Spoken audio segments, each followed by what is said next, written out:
Coming up next on the Wet Fly Swing podcast. The guy that picked me up, he goes, "They just canceled you. We're not allowed to do this thing in Canada tonight." I was like, "Holy cow, what's going on? This is real, isn't it?" He's like, "Yeah." He goes, "We're actually going to take you straight to the airport, the Calgary airport, put you in a hotel, and you're going to wait for a flight to get out of Canada. They're kicking you out." I was like, "Whoa." I remember I sat in Calgary for 2 days, and then I was one of only two people on a flight on Delta to Seattle, and then kind of worked my way back to Idaho Falls. Jeff Currier sharing an experience from the beginning of COVID and the end of international travel. Welcome to Traveled, where it's all about the journey we are all on in fly fishing and in life. This is our chance to take a deep dive into a specific area around the country so you have a better feel for the people, the resources, and the community that make this part of the country so unique. Before we jump into it with Jeff today, let's share the love with our Traveled sponsor. Today's episode is sponsored by Eastern Idaho's Yellowstone Teton Territory, Idaho's most renowned zone for fly fishing, from the Henry's Fork to the South Fork of the Snake and all the high alpine lakes and streams in between. Yellowstone Teton Territory provides anglers and other outdoor enthusiasts with all the information they need to plan their next big trip. You can visit wetflyswing.com/Teton right now to get the full list of outfitters, lodges, fly shops, and all kinds of inspiration to get you started on your next trip to Eastern Idaho. That's Teton, Teton, wetflyswing.com/Teton. This week on Travel, we have Jeff Currier, who is one of the most well-known travelers in fly fishing. Jeff has been traveling the world and has caught over 400 species on the fly. And today, Jeff takes us into his life in Eastern Idaho and the great rivers he's fished around this part of the country. Time to experience the road less traveled. Here we go. Jeff Currier from jeffcurrier.com. How you doing today, Jeff? Doing really good. How about you, Dave? Good. It's great to have you back on the show. I was looking back, episode 65, which was a few years ago now. We're approaching 400, so we're going to get an update on what you have going. It's been, a few years here, and we've gone through COVID now, so we've had all that put behind us, and we're doing this new series now on Traveled, where we're focusing on some, traveling with the focus on Eastern Idaho. So this is a pretty cool chance because you are probably the most well-known traveler, out there in the space. But take us back real quick. 65, I think was, what was it? I think it was 2019. So what's been going on with you, I guess maybe other than COVID in the last since then? Yeah, well, obviously COVID changed my life. It changed a lot of people's. For me, it was big time because, I'm out there doing the presentations all year, and that came to an end for me for 18 months, which kind of gave me a little time to look at my life in Idaho. And, I fished around home for a year and a half more than I had in 25 years. So it was really cool, and probably spent as much time in the Henry's Fork, up in the ranch as I probably did when I was like 21 years old, which was, we're talking like 30 or 40 days. So it was a very, very cool time, even though at the same time it was killing my business. Mm-hmm. But, that's life. It was the same for everybody. So it wasn't like I was, too bummed about it. It's fun to have that angle of life. But then the weird thing is, then all of a sudden this housing crisis started, and people started moving into, Eastern Idaho and Teton Valley and stuff, and somebody wanted to buy our house. And we had joked about moving, the last 10 years because, I actually met my wife in northern Wisconsin going to college, and we love it there. We have a lot of friends there, and we often joked about going back, but we never thought it would really happen. Would we leave the mountains? Would I leave the Henry's Fork? But, we had this opportunity to sell our house at a good price, and then maybe go to Wisconsin and buy a house at a lot less money and have more time to fish together and do cool stuff. It happened. That's basically what we did. We sold our house last October, which would be 2021, and I bought a sweet van. I've done nothing but drive old cars my whole life. Still got my 1991 Explorer. It's still my favorite vehicle, but nice. We went right out with some of our house money and bought a brand new, not a Sprinter van, but one of the Dodge Ram little tiny vans. Yeah, we lived out of it all the way till about May 9th last year, or actually into this year. And that's when we bought our house in Wisconsin. Gotcha. Gotcha. So you picked up one of those van. I mean, basically, it looks like a Sprinter van, but it's just a little. It's it's just a different brand, right? But it's the same sort of style. Exactly. We got the shortest, smallest one is 17 foot, and basically just got a double burner stove in there and a sink if we want it, and a really nice bed, and plenty of places to store my fishing stuff. Nice, nice. And you guys are settling in Wisconsin. What's that like? Is there a big change between Wisconsin and Idaho? Oh yeah, it's obviously a little flatter, although it's not. You know, people joke about, oh, you're moving to the flatlands. Where we live, we're in Hayward, which is about 55 miles south of Lake Superior. We actually wanted to be in Lake Superior because I love the Great Lakes, but it didn't work out. It was hard to find a house here too, and we ended up in Hayward by accident, and we love it. It's very rolling hills here. We have an amazing river that comes through town. It's called the Namakagon, and it's actually one of those scenic waterways. But upstream from town is really fabulous trout fishing. Got out there just a few times because the season's early, so I kind of missed a lot of the April and early May part of it. But fished in June, it was great. And then south of town, there's a lake that it's a dam on the river through town here, but south of it is great muskie, walleye, and pike fishing. So it's pretty cool. There you go. Something that's does Idaho have much of that muskie kind of walleye pike? They don't. Very little. Up north, there's some pike, which was a long way from where I lived in Eastern Idaho, but not really. And I didn't mention that the smallmouth fishing here is incredible. That is something that Idaho is starting to have a lot of.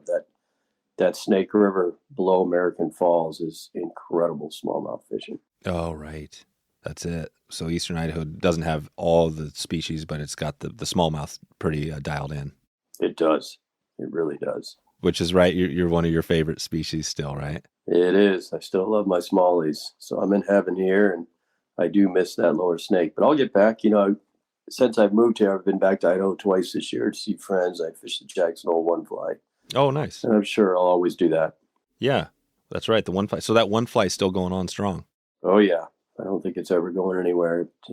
I think they broke their record on raising money for the rivers back there this year. Nice. Yeah, I forgot about the one fly. So that basically they raise money in that event to support kind of local rivers, conservation, that sort of stuff. They do, but they go beyond local. They take on some big projects around the country as well. Right on. Nice. And I think last time in 365, a few years ago, you were like at 400, right? The species, I think you're close to 400. You broke it. How's that look? Are you still, obviously COVID took out a few years there, but are you still focusing on that as we kind of pull out of this thing, COVID, and look into the future? Absolutely. I'm going to target 500. I didn't think it would be possible, but I'm at about pretty close to 440 now. And now I've actually... it's time to kick back and create a list of this fish species I have not caught, and then go out and start targeting. Because this past year, I actually knocked off a few real nemesis for me. 2 weeks ago, I was down in Mexico and finally got my striped marlin, which is not necessarily a super hard fish. You got to be on the water to get him. But for some reason, that thing just gave me trouble. But I knocked him off, and then last spring, I was working in the Seychelles and got a real nice milkfish, which was another one that had been giving me trouble. Nice. There you go. So you got this rolling in 500. So in a normal, I don't know, is this like a few years to get to that 500? How long do you think it'll take you? It could take about 10. Oh, it could. Yeah. Gotcha. It's hard to find stuff to catch now. So I'm going to literally have to make a list and then start doing some oddball stuff. Gotcha. Wow. So out of those, that list, so how many are the normal? You've probably been getting some oddball ones, but out of the 440, how many of those are ones that are kind of doable for like the normal person that can travel? And then how many are the crazy, like you got to extreme? Oh, I would say like 100 of them are probably crazy extreme, meaning like, for instance, golden bus here, you have to go to India or the Himalayas to catch, and then they're hard to catch even when you get there, despite the fact that they're there. And then there's so many random, like, oddball lucky catches. I guess the most recent would be when I was at Providence Atoll in Seychelles back in April. I was hosting a Yellowdog trip, but I caught a fish called the big-eyed emperor. And it's kind of funny because as the host, I was staying out of the way of my guests. I had, you have 3 people in the boat there, and usually you jump out and the 3 of you walk the flats. But we were anchored up on a spot because it was a good place for big GTs to come by, and both my guests wanted to fish GT, so I was just kind of chilling out in the middle of the boat, and I could see down about 8 feet below, and there were these really large, interesting looking fish zipping around the coral heads, and I was like, wow, those look like some kind of weird, reef fish. Have you ever caught one of those? Tim looked over and he said, I don't even know what they are, Currier. No, we've never caught them. So I said, well, I think while these guys are waiting for fish, I'm going to try to nymph one up. So I broke out my 9-weight, and Tim had a cool algae fly that had a little weight to it. So I basically it was like I was European nymphing over this coral head, trying to get these fish. And lo and behold, one ate it. Wow. And I don't know how I landed him, to be honest with you, because he was trying to get into the coral. But, my 9-weight, and I think I was using a straight 20-pound test, I was able to get him in. Yeah. And so, like, that's a fish. Another one that's like, I don't think too many people are going to catch that fish ever. It was just a weird situation, and I made it happen by luck. Gosh. And what was that fish called? The big-eyed emperor. Oh, right. Big-eyed emperor fish. Yeah. If you were to Google that with my name, you'd see the picture because we got some really great photos of it. Oh, good. Just a cool-looking, interesting fish. Cool. Yeah, I'll put some links to those photos in the show notes or to your website and stuff. So good. What's that like on the hosted? So you sounds like you do some hosted trips mixing in with other stuff. Do you've got the clients on the boat. I mean, do you find that you get a few opportunities, or how does that look with your hosted trips you've done? Well, the way I do them now is I really just do one a year. I mean, I guess I did 2 in this last year. And I really only do the Seychelles. I really, really off the wall, far away stuff. Basically places that I can't go on my own if I'm not finding some avenue to work. And I do it through Yellowdog. I don't like dealing with all the paperwork and the logistics on my own. So it's great for me. They do all that for me. And then I actually just work with the guests on their fishing and then take them over there. That's cool. And, I got a good tribe. I've got people who've gone all over with me for years, so it's very little work for me. We just go and have a good time together.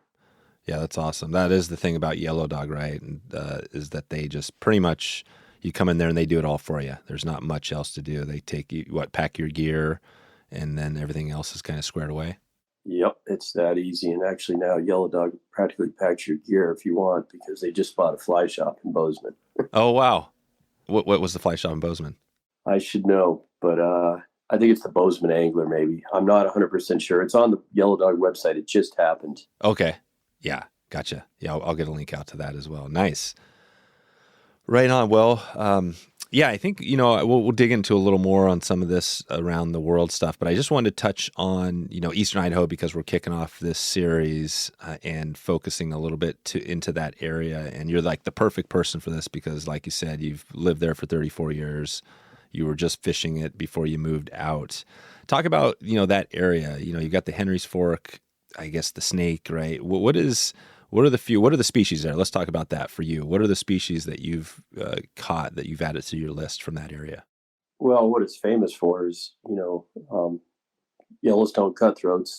And then if you jump over to Jackson, which is not Idaho, but it's only, 15 miles away, then you have your Snake River cutthroats. So it's famous for cutthroats. That's basically the deal there. And they're trying to reestablish them a little better in the South Fork of the Snake. But if you get in any of the small streams in the Teton River, it's some of the best cutthroat fishing there is anywhere. I won't say the world because they're only from the western part of the United States, but probably the best fishing in the entire West for cutthroats. For cutthroat, and these are cutthroat typically that you're getting on the surface, or is it a mix of techniques? Well, you can do a mix of techniques, but that's definitely what that fish is known for, coming up, being a little stupider than some of the other trout and, crushing a big foam dry fly, on the twitch. It can be more like bass fishing sometimes. Oh, nice. So, yeah, it's fabulous. I lived very close to, I was in Victor, so I was like 5 miles from the Teton River, which is, the upper stretch, a slow-moving stretch of river. And, not only did they crush the big flies, but there were times where they would be very finicky on tiny dry flies in some of the slower water sections. And it's great. Kept me tuned. Right. And are there cutthroat, you've mentioned the Yellowstone, Snake River, are there a bunch of other cutthroat species out there, or are those just a couple of the main ones? Those are the main ones, but if you drive 2 hours north, you'll start getting into the West Slope cutthroats, which are more the Montana fish. Okay. If you drive south down towards Salt Lake a couple hours, you get into the Bear River strain. And then if you zip over into Wyoming, you have the Colorado cutthroats. So Colorado. That area's got a lot of them. Right. So you got it all in that. And then that's the cool thing is, yeah, they're super active on the surface. And then what are they? So you got smallmouth bass. So if you add some other species to that Eastern Idaho, what else you got out there? That smallmouth, right? One of your favorites. Oh, yeah. And you have to venture, like Idaho Falls, there's a lake there called the Ryrie Reservoir that had smallmouth in it. They don't get very big, but it is a good fishery for them. The topwater fishing was always good in the summer. But world-class smallmouth bass fishing has developed down below American Falls Reservoir all the way to Boise on the Snake. And the last 10 years is really just when I started tapping into it.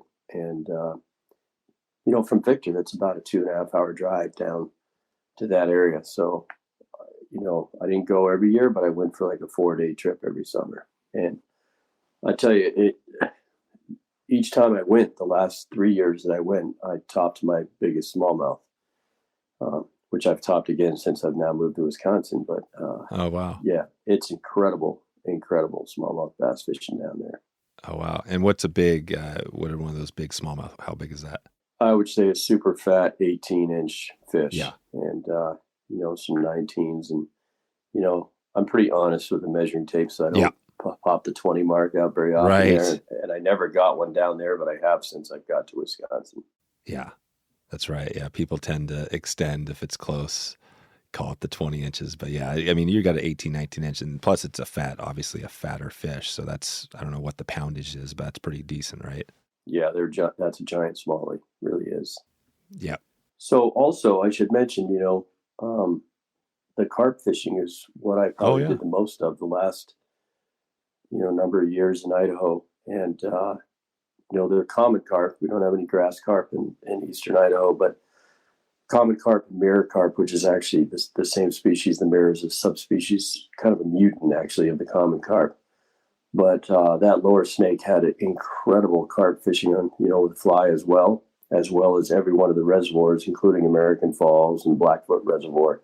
Like superb flat style carp fishing, like incredible. That's the thing I missed the most since I've moved to Wisconsin. Right. So there's no carp up there. So, and that's just because of obviously warm water, right? That's the big thing. You need the warmer water. Well, I just haven't found them yet. I did see a couple on Lake Superior on a flat this summer. And I did go over to Lake Michigan, which is actually incredible for fishing them on the flats there. The clear water. Yep. I think Lake Superior might really be a little bit too chilly for them to really prosper. Yeah. Right. Yeah, we just got back. I was over in Lake Erie with Jeff Liskey doing the Steelhead Alley stuff. And man, the Great Lakes are amazing. We've been doing a number of episodes, but it's such it. I'm sure you were from there originally, but so many opportunities, right? So it's just, but again, the U.S., it goes back to that thing. You've traveled all around the world, but you probably look at the U.S. as a pretty productive place in diversity of species. Is that how you see it? Oh my gosh, yes. I mean, this is a great country for adding fish to your species list. Not just freshwater, but we got 2 different oceans as well. So it's amazing. But I am really excited to be back in the Great Lakes region, to be this close.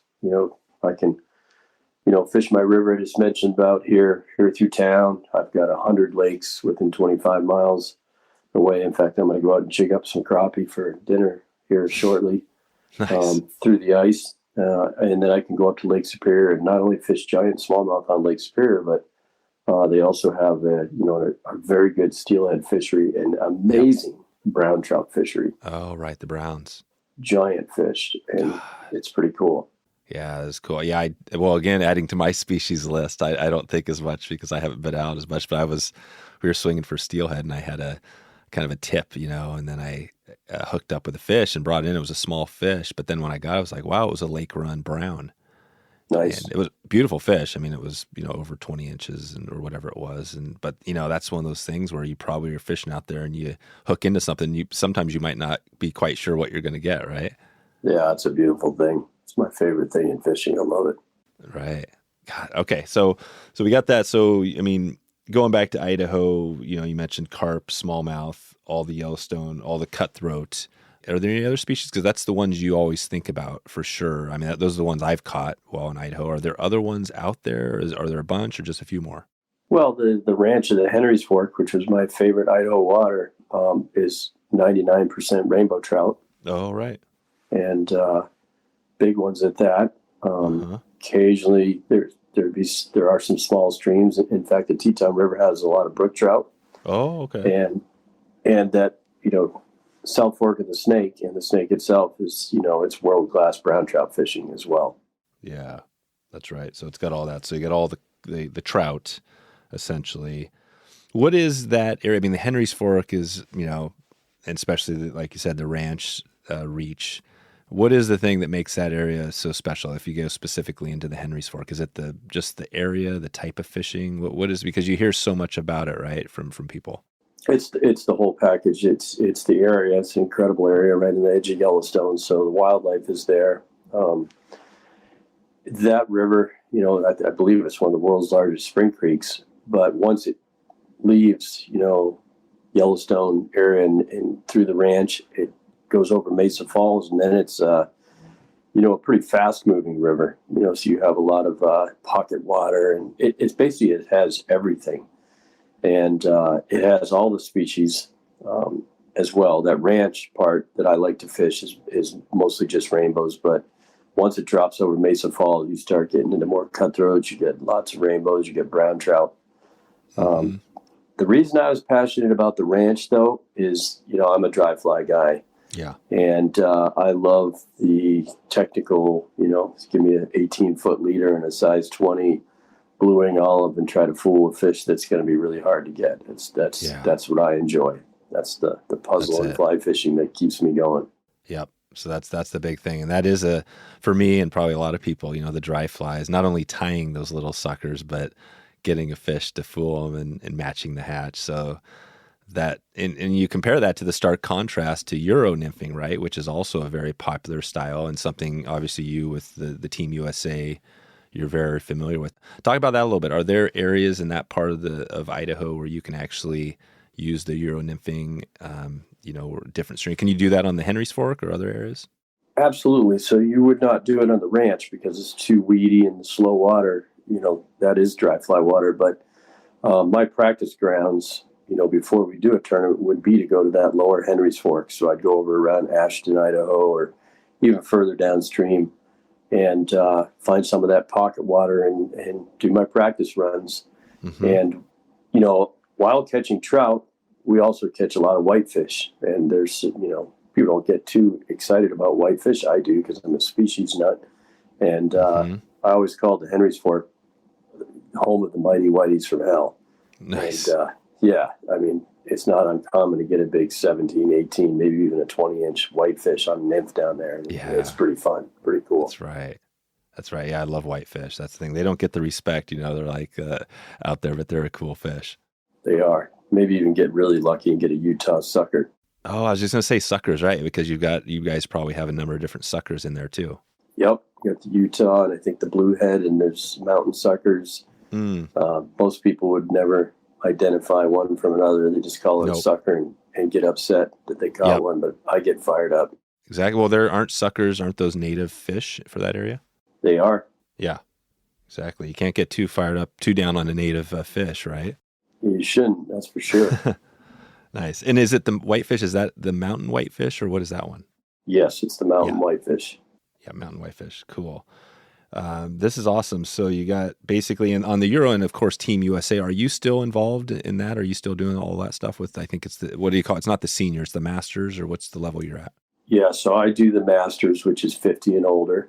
Yeah, and I've done maybe 4 or 5. Well, I'd say 5 years in a row. It started when I was in my 40s, so I couldn't do it. But as soon as I turned 50, I got the call, and it's been fabulous. I did fish it this year. In fact, we won the gold medal. We're the first adult team to ever win a gold medal, and we did it in Italy back in July. Exactly. But we've been good. We my first year in the team, we went to Ireland, and we got 4th place. And the team has evolved. We've got some better players on there now that have come up, like Bret Bishop and Pete Erickson and Mike Sexton and Lauren Williams. They're all a little younger than me. So now that they've come in 50 and joined the team, we are deadly. So we got the bronze medal in Portugal. Then we had a year we got 4th place again in Spain. And then we got the silver medal in South Africa in 2018 or 19. And then, of course, COVID slowed it down there for a while. But we got 4th place in Czech Republic last year. And then this year we struck it and got gold. It was so much fun. And Bret Bishop, he got the gold individual. So yeah, everybody fished well. He fished just outstanding. He was on it. Yeah, we had Bret on recently, and we heard that story. It's so cool because, and you for sure, again, on this, probably the best person to talk to because you've been there from the beginning of that too, right? You go back to the old shop. Who's the old boy who started the whole thing, right? I've drawn a blank here. The fly shop you used to work for back in the day. Well, I worked for Jack Dennis. Yeah, Dennis. Jack Fly Dennis. Shop. Yeah. Yep. And then, he got involved as a coach there for the men's team for a couple of years. And what Jack did, basically, he generated sponsorship, which then we could put together a younger team. Not to say old guys can't fish, because we proved that we can this year. Yep. But, I'm not climbing over the rocks on my belly for 3 straight hours quite as well as I used to. Although I did do it this year because I knew we were hot for gold. So I think all of us needed, crutches to get home from that trip this year. Holy cow. Oh, that's awesome. So you guys just went. That's it because, right, you're kind of the tactical fishing or combat, whatever you want to call it. To get some of these fish, you got to crawl on your hands and knees sort of thing, right, at times? It's totally different than anything in the U.S. It's really hard to explain to people, but the fish are small, yet they are very wild. And, unlike here, where we have a lot of catch and release fishing, most of the fisheries in Europe are not catch and release. So every fish that you're fishing to knows that, if I get hooked, I'm dead. So they're different. They're much, much wiser, much more spooky, much harder to catch, even though they're smaller. So, you really are putting on the sneak, and it's cool. Wow. I love it. I do love it. It must feel pretty good now. You guys are top of the game after all those years of, right, kind of, you start out I think when you started, what wasn't the first, didn't you get a medal the first year or something like that? You were in it? It wasn't the first, but it was about the third. It was in Spain in 2003. And that's when things turned around, because then we proved that an American could be good enough to compete with the Europeans. And that's when the sponsors really jumped on board, right. And our team developed from there.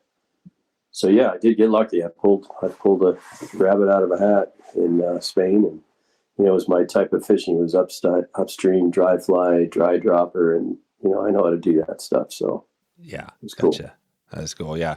And I'm setting up, and I'm, Bret and Pete, we've been chatting here. We're setting up we're doing some of these school little events connected to the podcast where we're bringing some people over to learn these techniques. And I'm hoping to get, Bret and Pete and some other ones involved and doing something there in Eastern Idaho. Right. So it sounds like the Henry's Fork, that area might be a good place to head over to and do some of this. And then at the same time, maybe even throw out a few dry flies, right? Yeah, absolutely. This is good. Nice. Well, I think, I wanted to break down a little bit on that, and then just looking ahead for what you have going. As you look out, when you're thinking trips, say you said 10 years, right? Is this going to be taking you all around the world, or do you focus, and you probably don't know exactly, but are you saying, hey, I've got this many species in, North America, South America, or what does that look like for, say, the next 10 years, do you think? Well, I think part of my move to Wisconsin was to have cool new things closer to me. So I think it's a little bit the opposite. I'm still going to travel. I still have a few things, coming up here soon, and I'm never going to stop my travel. But in 2018, I left the country 13 times. And 2019, I think I was out of the country 9 times. And then all of a sudden COVID hit, and I was out of the country 1 or 2 times. Yep. And, I realized how much all that travel was beating me up. I mean, it was very restful to be home in Idaho for, more than I was away. And it just kind of opened my eyes that, hey, I'm getting older. Maybe I should cut back the travel and enjoy a little bit what I have right here at my fingertips. Mm-hmm. And so I think, like this next year, 2023, I'll probably leave the country 4 or 5 times. And I'll never get back to that absolutely crazy going somewhere every single month. And I'm going to be happy with that. I'm going to be happy with it. Yeah. Yep. Every month is nuts. So, and you were doing that for how long were you doing you said 13, like say monthly. How long were you doing? How many years were you doing that sort of schedule? I would say about 11 or 12 years since I quit the fly shop in 2009. I think I went through 5 passports. I had to get new ones because they were full. They used to add pages, but they stopped adding pages. So, yeah, it was insane. It was cool though. Yeah. What is the toughest thing about travel for somebody that hasn't done a lot of travel? That you're at the extreme level, but just say doing maybe 6 trips a year. What takes the toll, especially as you get older? I would say, time changes and, sitting in one place. I think that in 2018, I went to Africa 3 times in 3 months. And 2 of them were in the same month. We had the World Championships in South Africa in early February. And then I came back to the States because I had, a pretty intense speaking schedule that I couldn't miss. So I think I came back for 18 days and did 15 different docks.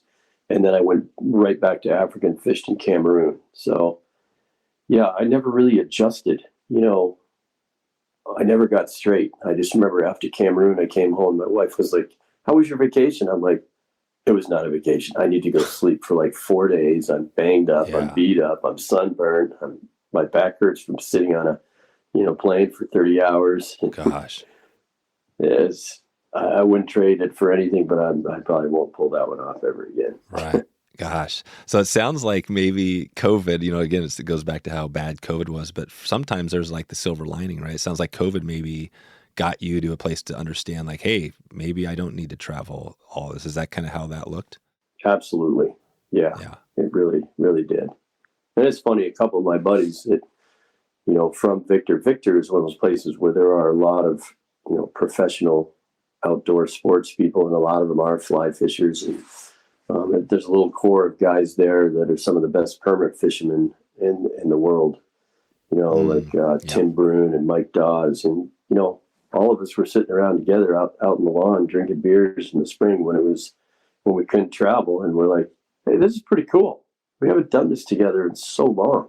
Mm-hmm. And, so, yeah, I think it is a silver lining that a lot of us experienced. Yeah. Nice. And your speaking schedule. So are you back on track now we're coming up into 23. Tell us, what's that look like? Because I know you do a pretty hefty speaking schedule. Yeah, I'm going to do a monster this year. I actually have a thing in a couple nights right here in Wisconsin. But when the new year starts, I'm doing every single fly fishing show except the big one in Pennsylvania. And then in between the shows, I have, a lot of one-night gigs. I've got, quite a few in California around the Pleasanton Fly Fishing Show. And I have a little Oregon tour after the shows, doing clubs and some of the fly shops there. And yeah, I'm going hard. I've got to make up for the ones that they all got canceled. That's right. During the pandemic there. So, and I love it though. I got to make it clear. I have a lot of people, my fellow industry people that do a few here and there, and they're just they watch me at these shows and they're like, "Curry, I don't know how you do it." And I really enjoy meeting people, having people come up and share their fishing problems with me and helping them solve them. I like helping people catch fish. So I'm good with it. Yeah. And that's what I hear a lot of. Sometimes you'll hear of even the extreme, sometimes you'll hear people that actually get out of fly fishing, right? Because for whatever reason, life things or whatever. But, you hear those people that are just so passionate about it, right? And for you, it's obvious, you love that. And for me with this podcast, it's the same thing, people probably wonder wow, how do you do that many episodes? But it kind of doesn't feel like work when you're actually enjoying it that much. So that's cool to hear. And people, if they want to connect with you, what would be the best way to find that schedule? Can they go to your website and just kind of track down where you're going to be so they could connect? That's right. Yeah, you go to my website and just one of the first tabs up there. It's Jeff speaking or something. I can't remember what it is, but you just it'll drop down. You'll see Jeff's schedule. Oh, perfect. And and I encourage people to do that. If I'm going to be at the Jersey show, come on down and say hi, and let's visit. I love it. Yep. Yeah, that's awesome. I'm going to definitely see you at some of these shows. I'm hoping to get out east as well. And I guess Wisconsin probably, is that even a better place for being more centrally located for the U.S.? It's going to be a lot easier for my travels. When I have an East Coast speaking engagement, I can actually leave my own house in the morning and be there that evening and not worry about, having to fly all the way from Idaho and make it a speaking engagement in Boston. If you miss a flight by a minute, then you're done. So, this is going to be great. In fact, I've done a few West Coast things this summer, and it was great because, I got there at like noon. I get an early flight. Now I got a chance to take a little nap, go check out the town I'm speaking in, and do my thing. So it's very good for that. My drive to the airport's a little longer. Idaho Falls Airport is what I used to use leaving Victor, and that was about an hour and 10-minute drive. Yep. I'm flying out of Duluth, which is about an hour and a half drive for me. But what? It's a beautiful drive. Who cares? That's right.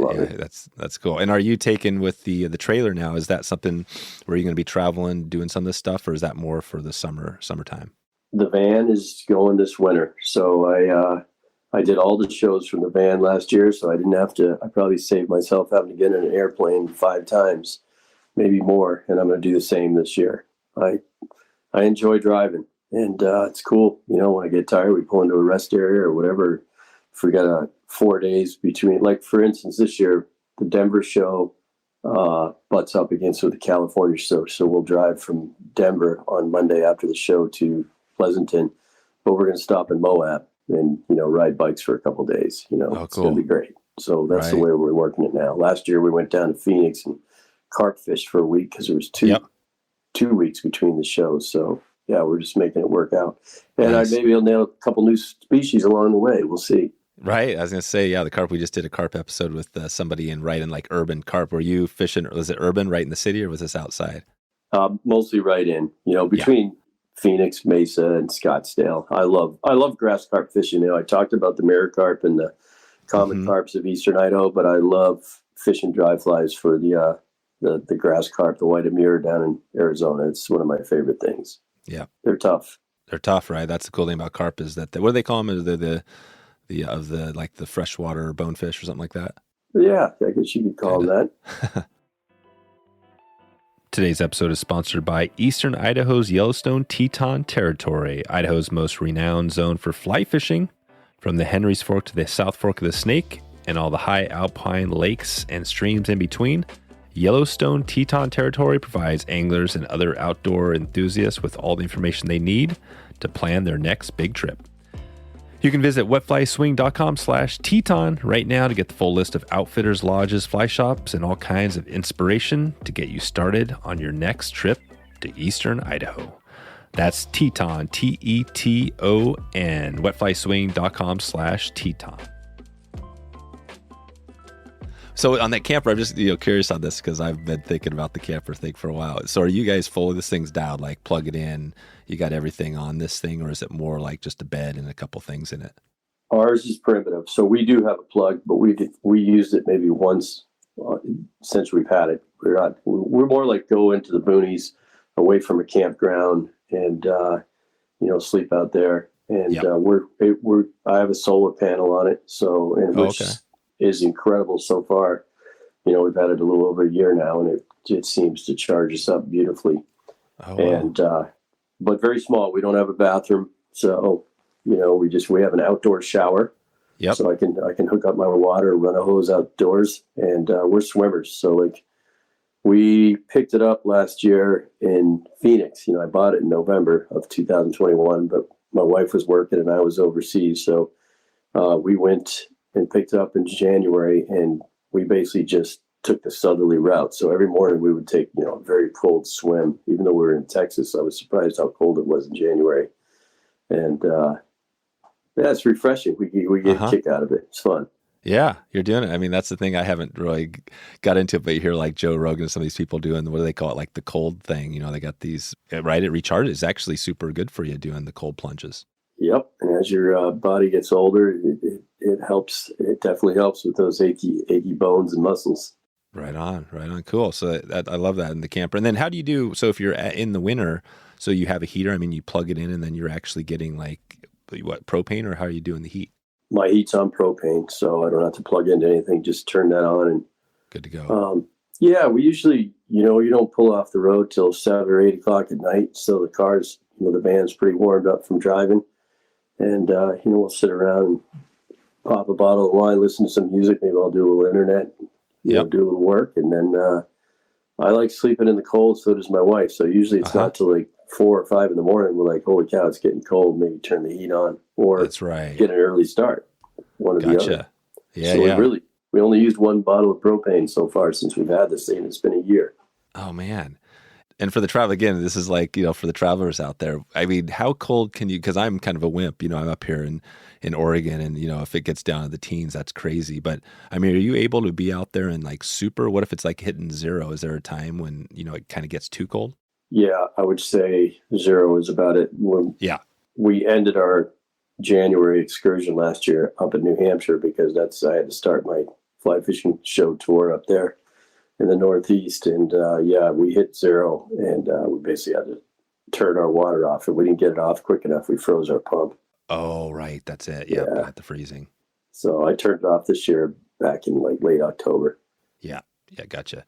Nice. Well, that's, I think this is really cool because I know when you were on back in 2019, you had mentioned you were talking about this camper, right? And doing something like this. And now to hear you back, this is the perfect timing because full circle, you've got it going.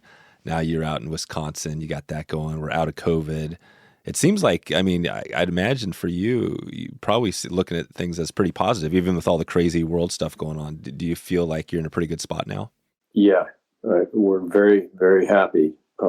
But I should mention, when that COVID thing hit, it was rock bottom for me for the first couple of months. I mean, my entire business that I've been working on for 10 years, it just got destroyed. And, luckily everything's meant to happen, I guess. And we came out of it stronger than we went into it. So, things great right now. And it made us make this move that I honestly don't think we ever would have made.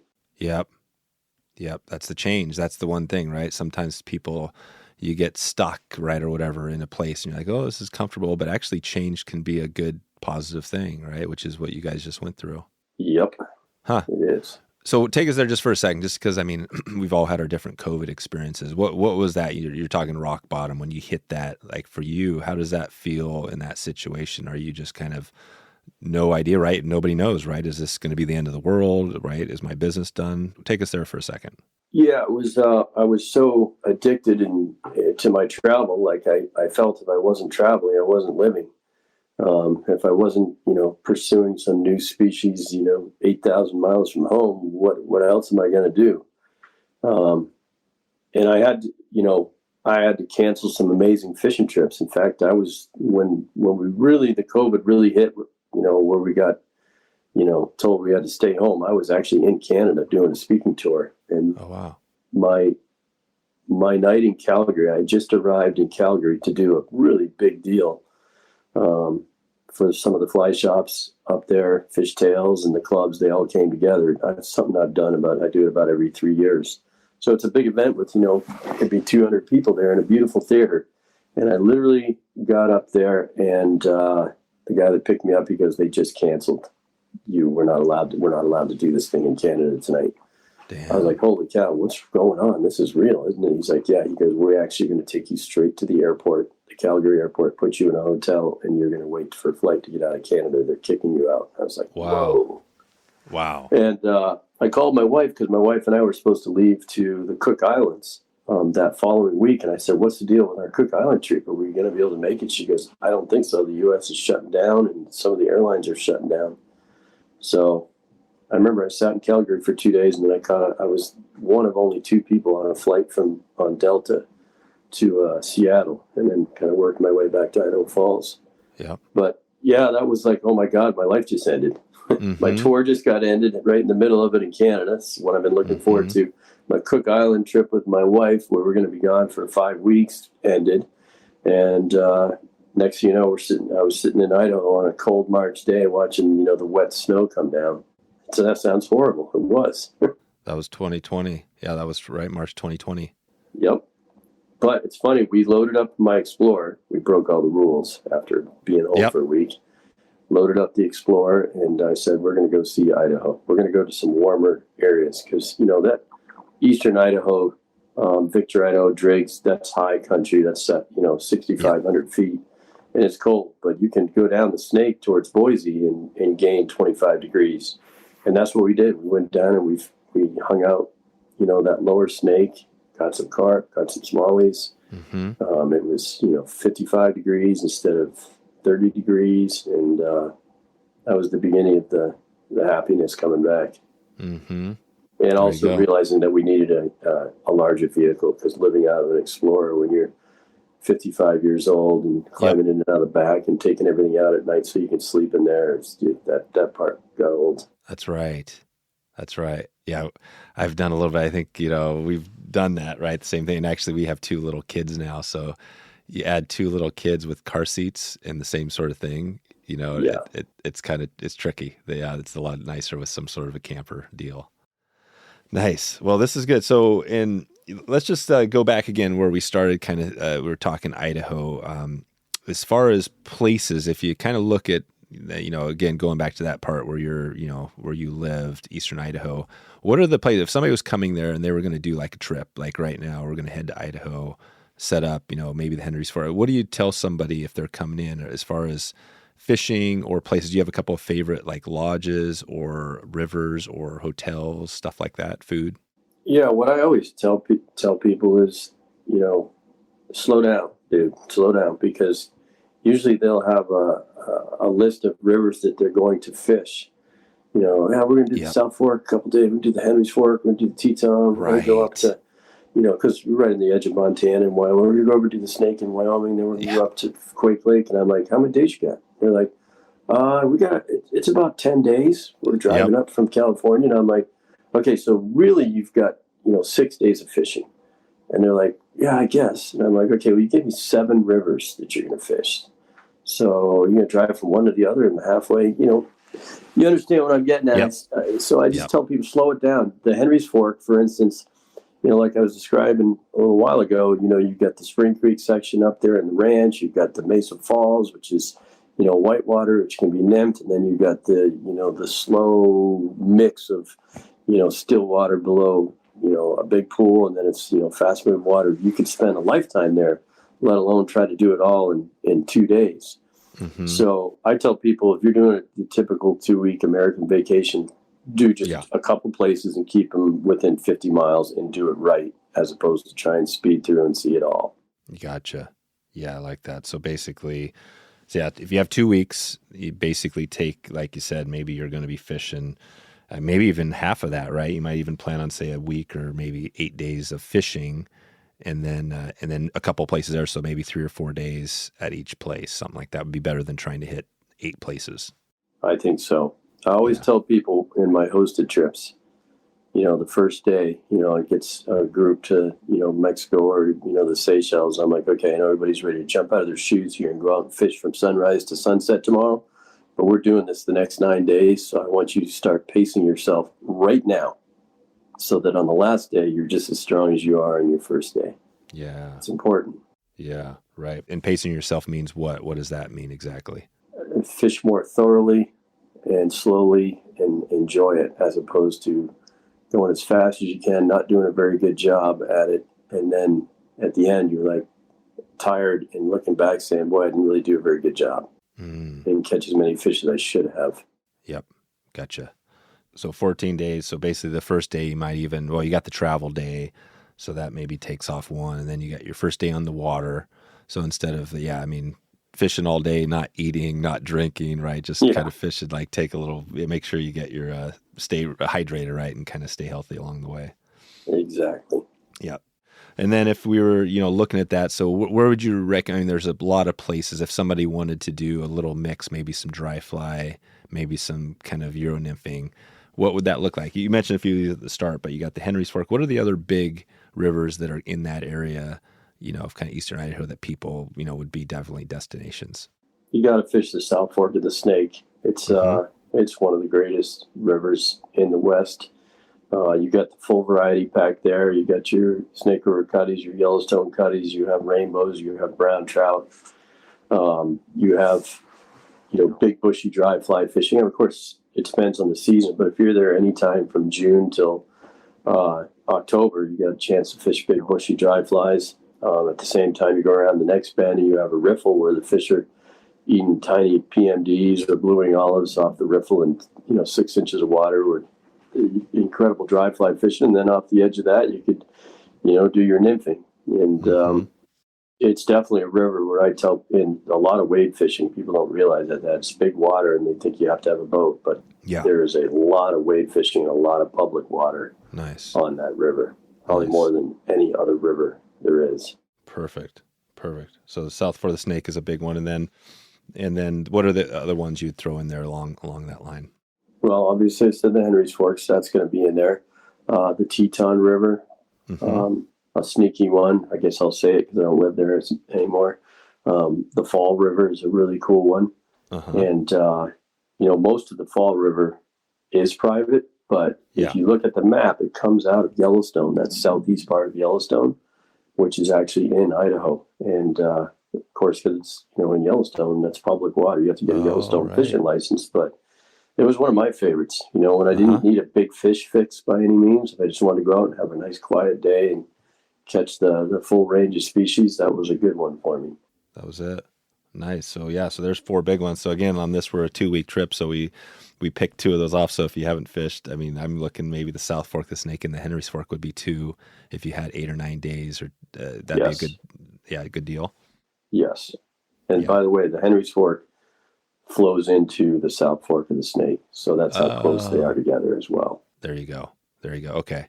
And then if you're heading out there, I know you guys, obviously with camping and stuff, are there plenty of lodges if somebody had some extra money to do that sort of thing? You got the Henry's Fork Lodge, that stuff there, right? Are there just a bunch of lodges, or there's a few big ones that are out there? There's probably a bunch, but there's a few big ones like Lodge at Palisades and the South Fork Lodge would be 2 fabulous ones there on the river. And over in the Henry's Fork, you do have the Henry's Fork Lodge, and there's some sneaky ones up that I can't even think of the names of. But my advice to everybody there would be, if you are planning a trip, even for 2024, you might want to reserve that lodge. Do the lodge. Yeah. It's a busy area. Yeah. It's a busy area. So. Yep. Plan way ahead. And same with Yellowstone. If you're going to the park, definitely good to plan ahead. Oh gosh, if you're going to try and book an accommodation up there, then absolutely a year and a half ahead of time. That's right. Yeah. We campsites. Even that's what I was saying. We did the campsite thing, and we kind of, we didn't plan as well. It was still fun, but we kind of popped in the park and did a little more driving, and then popped out of the park at times when we had to and camped. But it was fun. Nice. So, and then timing wise, and the South Fork Lodge, is that the one? I think, is that Oliver White? Is that the lodge that he's running now there? Yeah. That's right. Yeah, good. Yeah, that's Oliver and I think Jimmy Kimmel, right, is part of that whole thing. That's right. Yeah. Who we're still hoping to get on the podcast. Hopefully, we had you probably didn't see it, but we had Henry Winkler. The Fonz, right, back in the old school. Only the older people probably know Henry, right, from Happy Days. I got to tell you Henry's story. So yeah, when I worked at the fly shop in Jackson Hole, when I first started working there, which would have been 1987. We had a very cool guy from Los Angeles who was a contract lawyer for many movie stars. So a few times a summer, he'd bring people out, and he brought out Henry. And, I was young. I was like 22, so I was kind of starstruck. I'm like, oh, my God, there's the Fonz. Yeah. And I had the pleasure that day, they were getting ready to go fishing, but he needed everything. He'd never been fishing before, so I sold him. I sold him his new vest and a rod and all stuff. It was super cool. We got to meet him. Never really saw him again. They didn't come in the store again. They just went out fishing.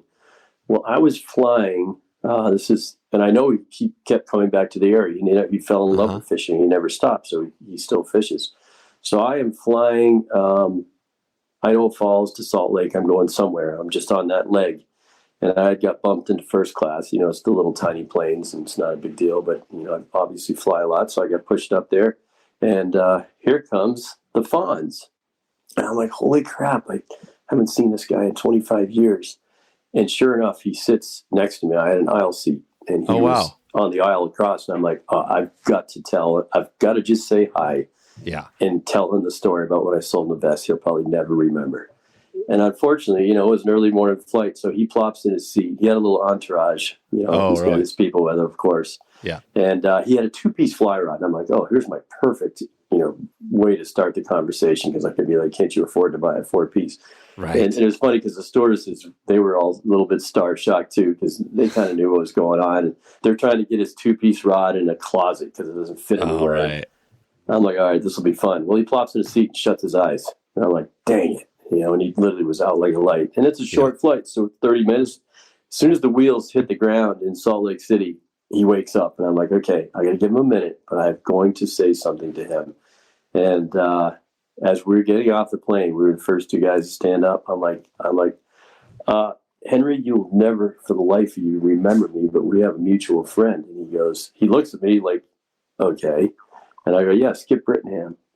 He introduced us to each other about 30 years ago in Jackson. He goes, the Jack Dennis Fly Shop. And I'm like, yeah, I sold you the vest. And he goes, yeah, the turquoise blue vest. And Sims had those really bright colors. Oh, yeah.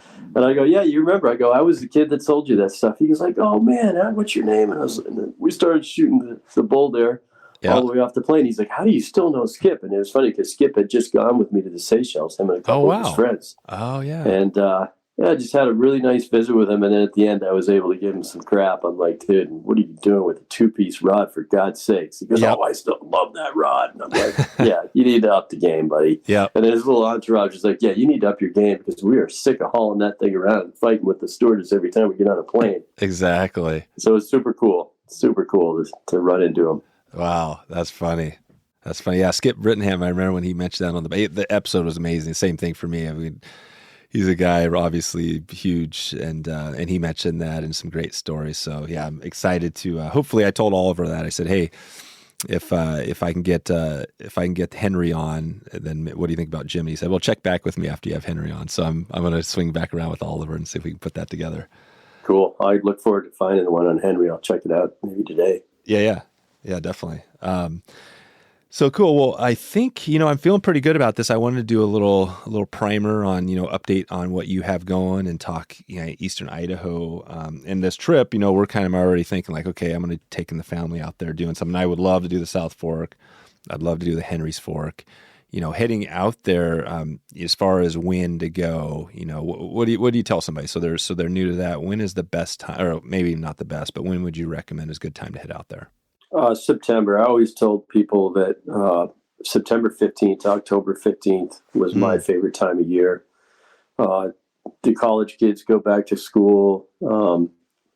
There's, families in general, have to go home because they're going back to school. So there's less people there. The weather is a little more unpredictable, but even if you were to have a spell of, once in a while we'd have like this little tiny September snowstorm where you might get 6 inches of snow and everybody panics, winter's coming. But realistically, 3 days after that snowstorm, you're back in the upper 50s and 60s. And even sometimes we had beautiful weather in the 70s. So it's those cold snaps that actually turned on some of the best dry fly fishing of the year. So, oh, wow. Yeah, if people can do it, September 15th to October 15th. That being said, the best dry fly of the entire year is when you have your salmon flies kind of rolling into the first hoppers of the year, and that's always early July. So the month of July is great as well. Yeah, right. Idaho. Yeah, and then you can't go right. When does the first over there? When can you, when does the winter kind of warm up a little bit out there? About June 15th. But we have a lot of high water at that time, even though the South Fork and the Henry's Fork are both tailwaters. Even the tailwaters are. This year, for instance, they have a tremendous snowpack going, which is great, thank God. And even the water coming out of the dams can be off color in June and early July. Mm-hmm. So it's best to wait till July. Yeah. And you said Victor. So in Victor, Idaho was the place you guys lived. What's that town like? Take us there a little bit, because there's all sorts of big name towns around there. What's Victor like? Victor is the last town before you cross the border and go into Jacksonville, Wyoming. So it's a little sleeper of a town. I think a couple times, I remember years ago Googling the coolest towns in America, that Victor was always in that top 10. And for a long time, we moved there. We bought our house there. We kind of built our house there in 1991. And people thought we were crazy, but I knew the location for me, it was ideal. It's 20 miles from the South Fork. It's 40 miles from the Henry's Fork. And Teton goes through town past practically. I knew it was going to come along. And sure enough, our house was right downtown, and everything kind of built up around it the last 29 years that we were there. This is one of the reasons we moved. It changed so much for us. Yeah. It wasn't the same place, but it still is one of the greatest towns. I mean, we could walk to all the cool little bars and restaurants, and there are good bars and restaurants in a very small town, which is hard to find that. You got the World Cast Angler Fly Shop there, which are a bunch of great guides and some of the best guides in all of Idaho. It was tough to leave. Here I am talking about it. I'm like, you left that place? What are you thinking? Yeah. But, it was time. And, we have so many friends. Like I said, I went back twice this year. I'll be back there again in April this year. Yep. I won't do too much fishing in April. It's more of a pass through, but I probably will get on the Henry's Fork. That's the beginning of the Squaw Hatch and the Blue Wing Olives. Oh, right. That's it. Gosh, there's so much good stuff. And you remind me, talking about, Victor, it sounds like it started out, small, and then it's built up into, probably got more expensive, right, and everything. And I know Brian O'Keefe, who I'm sure he was on, and he started out in Bend, and that was a great town. Probably the same thing 30 years ago, and now it's this massive thing and expensive. And he's actually moved to Idaho, I think. Yeah, we were joking about it. He didn't know I was leaving, and he sent me he sent me an email about a year ago this time. He's like, dude, you're not going to believe it. He goes, I'm moving to Idaho next year. I've been talking about it for years. I'm like, dude, you're not going to believe it. I'm moving to Wisconsin. He's like, what? I saw Brian when I was back there in September. We had a fun visit, but it's both great places. And if it's different for you, like if it's new, no matter, you don't see it the way I saw it in 1991 when I moved there. So it's going to be great. It is one of the greatest fishing towns, surrounded by some of the best fishing. Oliver would be another example. Oliver just moved back there. That's right. A year and a half ago. He was a guide in Jackson when he was younger. That's right. Yeah. But he had just moved back. He's like, Currier, you're leaving? I'm like, yeah, it's hard to explain right now, but I am leaving. So you want to buy my house? That's right. God, yeah, it seems like pretty cool. I always think of Idaho because it's like right in the middle, right? It's got all the other western states are it feels like they're surrounded. It's this weird little, slim state up towards the north. And it doesn't seem like it gets as much recognition, right, overall. But it seems like actually that's changing. It seems like Idaho maybe is getting more recognition. Do you kind of see it that way? Oh, yeah. It's getting the most recognition. Gotcha. There's a huge migration of people going to Boise. And, right. particularly from California and Oregon. Yep. And then a lot of people are moving from the Boise area more into the eastern part of the state. Yeah. And then you get guys like me that are moving out of the state, which is weird, but it's just, that's the one thing the pandemic did. It created a little bit of a migration. It's kind of cool. That's right. Yeah, migrate, exactly.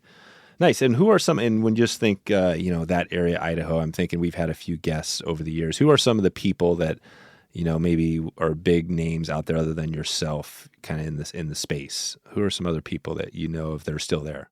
Yeah, the first quick one, would be Mike Dawes, who he was one of the founders of World Cast Anglers. And he's actually not, and he's more doing what I'm doing now. I think I know he has his own podcast as well, but he's fishing a lot. He wants to be the guy that's caught the most permit. And he's the best permit fisherman I've ever seen. So, he'll probably do that. Of course, you got Brian O'Keefe, who just moved there.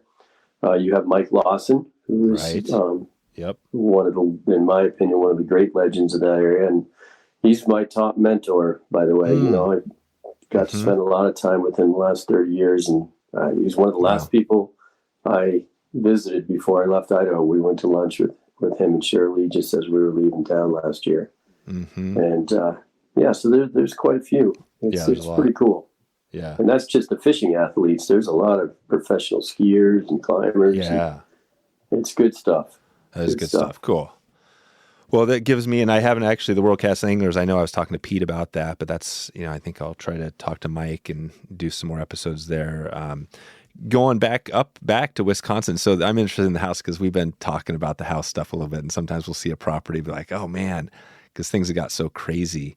We're thinking like, well, maybe we get a bigger property with a less house that we can fix her up. What's that like? Take us into the house, fixing up your house, because I'm not a good fixer upper person. What was that like for you? It was brutal. It was, man. Yeah. But, we lived out of the van for 7 months, and it was really fun, but it was also, as I was trying to incorporate my fishing travels, and it was very difficult because I'm like, oh my God, we got to drive back to Casper, Wyoming, where one of my best friends, Sammy, lives. And I go, because I left both my 9 weights there. I got, it just got to the point, and I'm like, oh shoot, that my other stuff is at Mom's house in New Hampshire.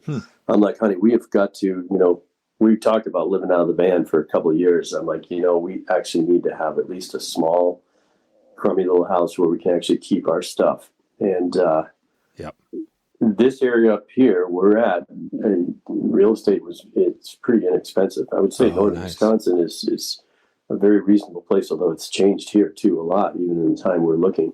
Yeah. So we found this house that looked beautiful on the internet. We drove all the way up to Wisconsin to look at it. We were going to look at 3 or 4 of them, which was, I had been through here a couple times earlier in the winter to look at stuff, and didn't work out. But we saw this beautiful house. We opened the door to walk in with the real estate agent, and it smelled like somebody had been smoking 7 packs a day. Oh, crap.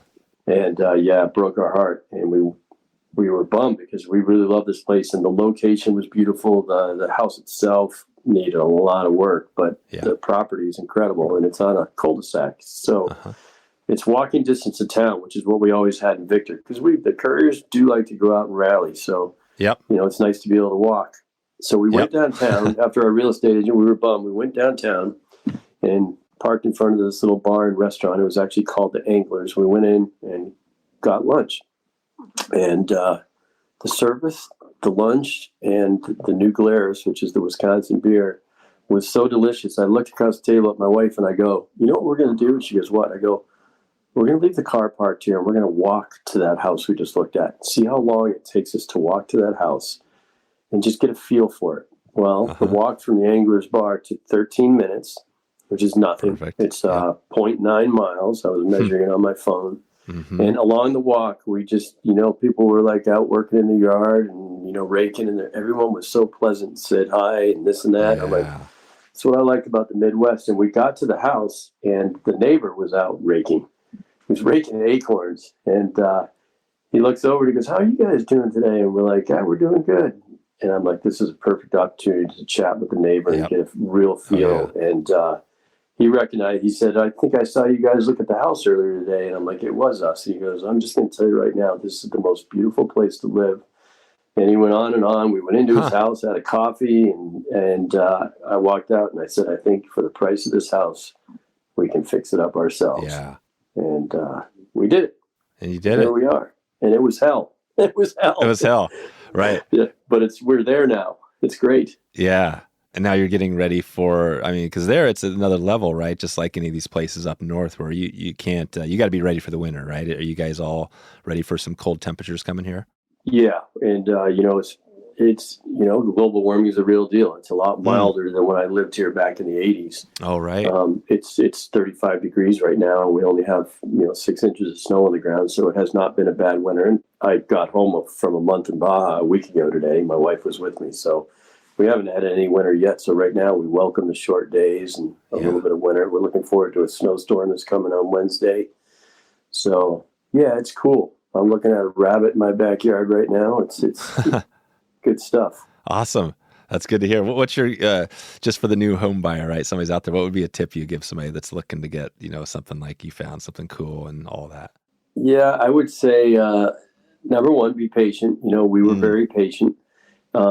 Number two, as long as, if you look at a really bad house and you find out the foundation is still good, which, an inspector will tell you, then you have all kinds of potential. And that's pretty much the situation we got into. We're like, oh my God, we'll never get this smoke out of here. Yeah. Well, we ripped all the carpet out, and I took down popcorn ceilings, 2 things I'd never done in my entire life, and aired it out all summer. And, all of a sudden September, the smoke was gone. So we put in new floors ourselves and did all the painting, and ripped out the kitchen cabinets, put in new ones. I did all stuff I never ever thought.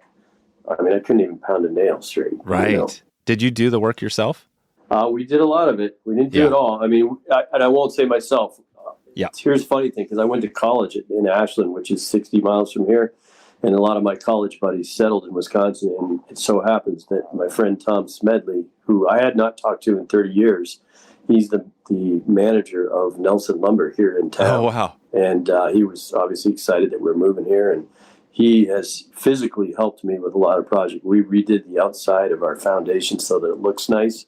It was kind of just plywood, rotten plywood. We tore it all off and put on this cool metal. And I'm very satisfied with the way the project came out, but that was the worst project I've ever done in my life. And the worst part of it was the fact that I was not fishing.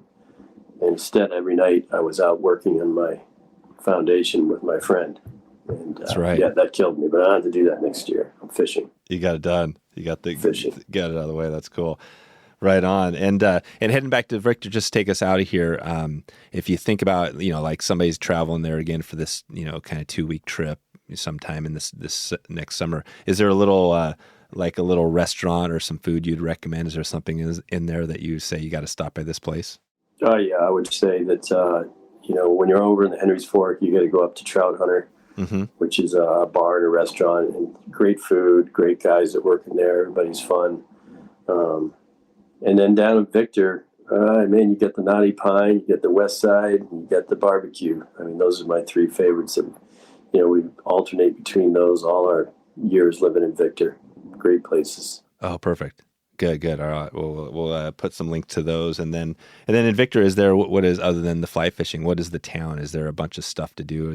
What did you guys do? What would be your thing if you weren't fishing, if you guys just went out and kind of had a night on the town? What would that be? Oh, well, I did a lot of hiking, and I did, so in the summertime, because I work at home, I would always take, between 4 and 6 before the wife got home, I would go on a hike somewhere, maybe knock off 3 or 4 miles or go for a run or something. Uh-huh. In the wintertime, cross-country skiing and snowshoeing was fabulous. Right. There's lots to do there. If you're into climbing, you can do that, or just go kayaking on the Teton or canoeing. And again, it's only, it was exactly 26 miles over to downtown Jackson Hole. So yeah. Then you got Teton Park and Yellowstone right at your fingertips as well. Yeah, exactly. Yeah, you got it all in all the bison, right, and everything. It's that whole area is just right there, right next door. Yep. Amazing. All right, Jeff. Well, I think this has been a cool little update episode. I hope to not wait, 350 episodes to get you back on. So maybe we'll circle around next year or so and see if we get a little update on the Wisconsin. That's what I'd love to hear too, is just to see, like, we just had a guy, came down from Minnesota. He was kind of Minnesota, Wisconsin, and he was fishing steelhead down. We were in Ohio, which again just blows you away, right? Like, where is the fishing? Ohio has great steelhead fishing. I mean, a lot of people wouldn't even probably know that.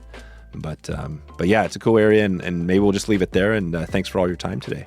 Pleasure. Thank you very much, Dave. Big thanks to Jeff for jumping in on this episode of Traveled, and a big shout out to Yellowstone Teton Territory, the Wet Fly Swing Podcast, and Swing Outdoors. This episode has been sponsored by Eastern Idaho's Yellowstone Teton Territory. You can support this podcast by clicking through at wetflyswing.com/Teton and support any of the brands. If you're doing some traveling this year, planning a trip, check them out, and you can check out some of the lodges, some of the events, and all the good stuff. We're going to be heading out there this year as well, doing some more trips in that part of the country. So excited to get over to the Teton area. Reminder, don't forget the Euro School we got going in this part of the country. This is a big event we have where if you've been interested in learning how to Euro nymph from some of the best and greatest anglers who are top, not just in this country, but in the world, we've got those guides coming on to help teach the course, the class, and the Euro School. Before we get out here, let's take a quick peek over at that website. I'm going to click over right now and take a peek, and we're going to look at a couple things. wetflyswing.com/Teton. Let's take a peek.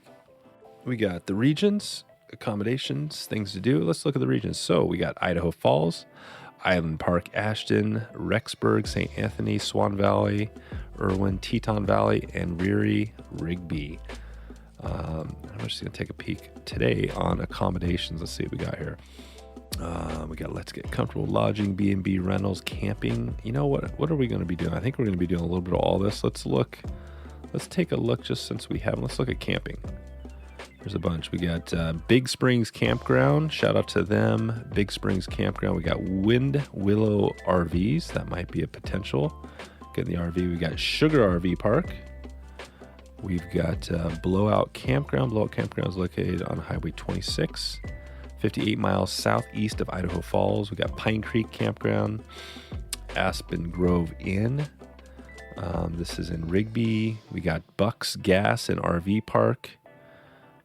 We got Lava Spa Motel and RV Park. That sounds interesting. Lava Spa. I like the sound of that. Rooms in Lava Hot Springs. There you go. So that might be the one right there. I think we found it. At least one of the ones we're definitely on the lookout. We also got Teton Canyon. I'm going to click on the Lava Spa because I'm interested in looking at this. Let's see this. We got it. Here we go. This looks like it's right. Yeah, this is right. Lava Hot Springs. This is in Lava Spa Motel, Main Street, Lava Hot Springs. And it's in Bannock County. This is good. This is really cool. I'm going to click on this map. I'm going to drill in a little bit deeper. Yes, there is this looks like a really, really cool place. Amazing stuff. Get directions. This is West Soda Springs. Zooming out, Pocatello. This is like southeast of Pocatello. So this is awesome. This is super awesome. All right, so there's our shout out for the day. I'm going to dig into that more, and we're going to hopefully actually get somebody from the Lava Springs Hotel on this podcast. This is fun. All right, I'm going to get out of here. I hope you enjoyed that little snippet as much as I did, and I am excited to follow up with this, and I'm excited for the next episode of Traveled. This is episode number 1 of Traveled, and we're going to be doing this for a good part of the year moving forward. If you have a good place that we haven't connected with here in this part of Idaho and Eastern Idaho, or if you have an idea for a region in the country that you'd like us to dig into, definitely check in with me. Always love to get the feedback and always love to hear how we're doing with this show. Where are you traveling at the end of this year? When we look back and we say, where have we traveled? What is going to be that one big place that you're going to look back and be like, I loved that I did this year. This was a huge one. So let me know. I'd love to hear from you. I'd love to hear where you're traveling this summer, this winter, this spring. Give me a shout out, Dave at wetflyswing.com. And let me know you heard this Traveled episode and you're liking it. And let me know where you're traveling. I'll give you a shout out on one of these upcoming episodes. If we get a chance, would love to hear from you. All right. I hope you are traveling, and I hope you get your travel on. I hope you're well traveled. We're traveling. Let's go traveling. Traveling. We need the outro music. Traveled. All right. I'll see you later. Have a good travel. Safe travels. Happy travels. Happy trails. Happy travels. All right. Bye. Traveled.